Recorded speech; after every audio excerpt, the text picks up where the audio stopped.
రాష్ట్రంలో చేనేత కార్మికులను ఆదుకున్నది కాంగ్రెస్ ప్రభుత్వమే అని మంత్రి పొన్నం ప్రభాకర్ అన్నారు. సిరిసిల్ల జిల్లాలో పర్యటించిన పొన్నం బీజేపీ ప్రభుత్వం చేనేత బోర్డును రద్దు చేసిందని గుర్తు చేశారు. బండి సంజయ్ ఎంపీగా ఉండి తెలంగాణకు కరీంనగర్కు చేసిందేమీ లేదని పొన్నం విమర్శించారు. తామే చేనేత ఉత్పత్తులను కొనుగోలు చేసేలా జీవో తీసుకొచ్చామని తెలిపారు. నేతన్నల బకాయిలను విడుదల చేసే బాధ్యత తనదే అని ఆయన హామీ ఇచ్చారు.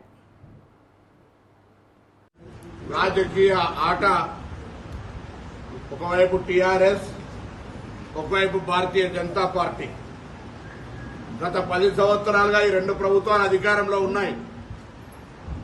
కేంద్రంలో ఇప్పటికి కూడా భారతీయ జనతా పార్టీ అధికారంలో ఉంది. రాష్ట్రంలో మేము అధికారంలోకి వచ్చి 4 నెలలు మాత్రమే అయింది.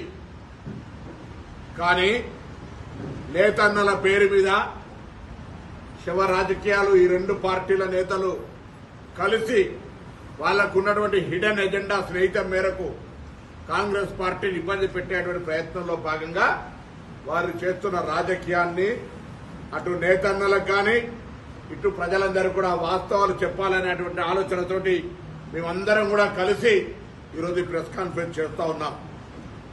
మేము ఎప్పటికైనా మీరు స్వతంత్రం వచ్చినప్పటి నుంచి తీసుకుంటే నేతన్నల ప్రయోజనం కొరకు ఏదైనా నిర్ణయం తీసుకుందంటే కాంగ్రెస్ పార్టీ ప్రభుత్వం తప్ప వేరే ప్రభుత్వం కానే కాదు అని వల్ల గుర్తి చెప్పగలుగుతాం. ఎందుకంటే మేము అటువంటి కార్యక్రమాలు తీసుకున్నాం.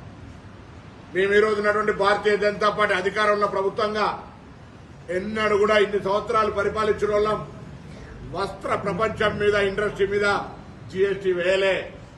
12% జీఎస్టీ చేసి దాని తదుపరి అదనంగా అనేక రకాలుగా వాళ్ళని వేధించే విధంగా ప్రయత్నం జరుగుతోంది. దాంతో పాటుగా జాతీయ చేనేత బోర్డును రద్దు